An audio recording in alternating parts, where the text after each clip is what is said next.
Hello everyone, welcome back to TradeSmart with a new strategy testing video. Today we are going to test the 200 EMA MACD strategy combined with Wecome money flow.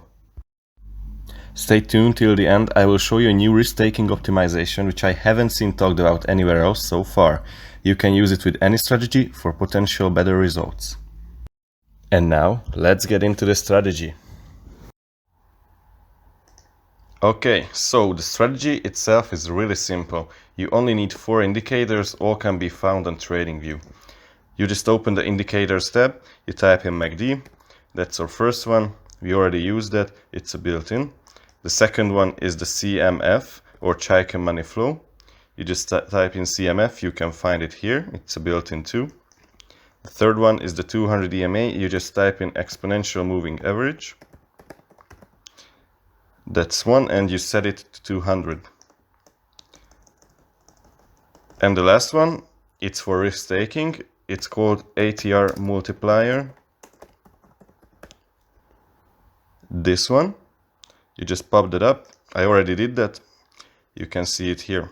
Okay, so the strategy. You are going to be waiting for the MACD to cross above the zero line. Then you want to see a pullback. Not below the zero line, the MACD line always stays above the zero line.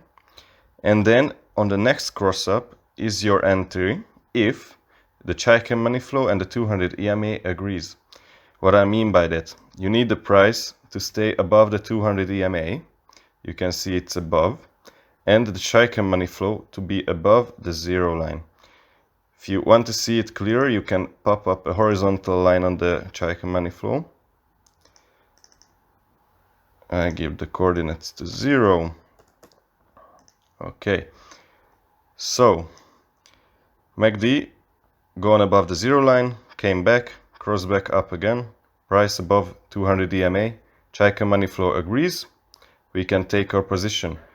Now, the risk is going to be 2 times ATR. You just look down at the ATR indicator, and the second one, I'm going to show you the settings so it's clear. Okay, so the second ATR should be 2 and the third is 1.5, which I will explain it later on. We are going to be looking at this number. Okay, so the value is 102 for the ATR. Just type that in and you're gonna target 2 times the risk. Right there, as you can see, it's a winner. Okay, let's look at another example, a short example now. Okay, we see MACD cross down under the zero line, comes back up into the green, and you can see there it's a cross down right here. Price is under the 200 EMA. The Wecome money flow is slightly below the zero line, so it's an entry. You're gonna drop it down here. You're gonna look at the ATR, which is 87. Remember the 2 times ATR we are looking for. Type that in. All set. As you can see, it hit the stop loss. So that's a loser. One important thing I forgot to mention. So on the MACD you see it crosses up the zero line, goes back down and crosses up, giving us a signal. That's the first signal. What you can see, it stays, the MACD stays above the zero line the whole time, and we get another entry signal. But you don't take this is not an entry. We only take the first time after the MACD crossed above the zero line, crossed back down and back up again. Same on the downside. You see price goes down, crosses back up. We get the signal here under the zero line, first signal.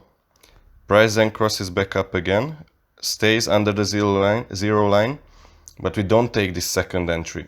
We only take the first one. Don't forget that. It's important. Don't forget to like, subscribe, and let me know in the comments what strategies should I test next. And now, let's get into the 100 tests.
The results are in. After 100 trades on the 30-minute time frame with a 2-to-1 risk-to-reward ratio, we get 41 winners, 59 losses. That's a 23% gain on the account with only 8% drawdown. That's only with risking 1% per trade. So let's say you risk 2% per trade. You would get double the profits. Of course, you get double the risk. So you get a drawdown, maximum drawdown of 16%. I think it's still safe enough to do that, but none of this is financial advice. Do your own research. With risking 3% per trade, you can get up to 69%, with a drawdown of 24%. So how can we make this strategy even better? First, you can try 3 times the ATR. As I was doing the backtest, I saw multiple times that the price eventually went to our direction, but needed more time and more space to move. So first, the price hit our stop loss, and after it just hit our stop loss, it turned into our favor. I did that backtest already, and it gave me 45 wins and 55 losses, which is 35% gain on the account, better than the original one, risking only 1% too. Another thing I noticed doing the backtests, the price sometimes got into a really narrow channel, which gives the ATR a low value, and after that we get a huge spike up or spike down that's multiple times bigger than the previous candles. It messes up the ATR value, and if we get a signal, an anti-signal just after those, the stop loss will likely get hit because we enter the more volatile area, the price is getting more volatile, and the ATR can't adapt fast enough. So I think if you try to combine the longer period, the 14 period ATR, with a shorter period, like 3 period ATR, you can make something better out of that than only using the 14 period. Not a bad strategy at all. In my opinion, with some optimization, you can get even better results with it. Now, let's go to the Excel sheets. I want to show you something. Okay, so here is the Excel sheet. Let me explain. So we had our 100 trades. We are going to write them off on this column. So after a loser, we type -1, and after a winner, we type 2. Now on the left side, you can see how the account grows doing this risk-taking. So after the first loser, we have -1 on the account balance. After the second loser, -2. After the third, -3.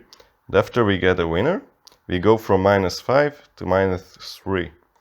So you can see the account growth chart right here. You can see on the beginning we were slightly below the 0, and after that we went on to take the 23% gain on the account.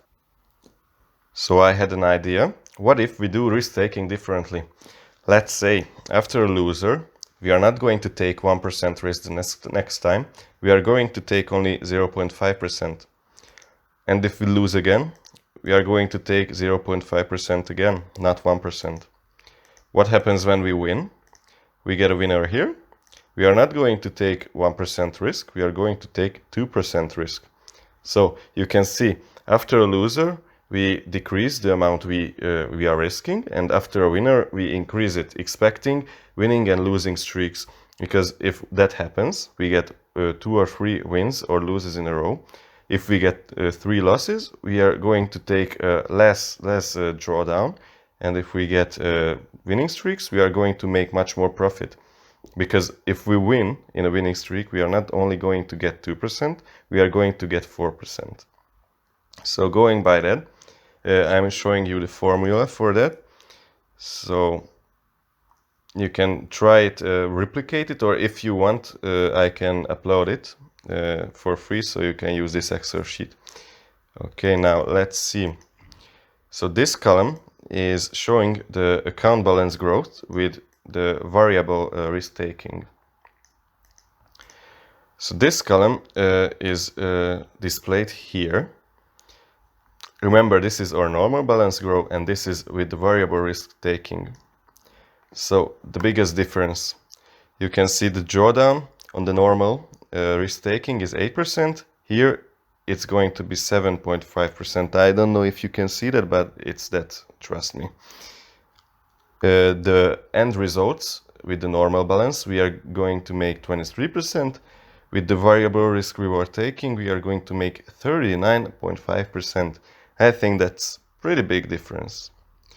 Another thing you can see here. When we get losing streak on the normal balance, we are getting a deep dive in our profits from 10 to 6%. That's around 40% drawdown. If you do the variable risk taking, you can see that we get a little bit of drawback, but not that big, and it's curving up at the end. And when we are making profits, we are going to get bigger growth. So that gives the end result 39.5%. Now, I did some examples of different strategy types which we can get, and which shows us if it is profitable, more profitable to do the modified risk taking or the normal, which we usually do. The only time this modified risk taking doesn't work is when we get one win and one lose after each other.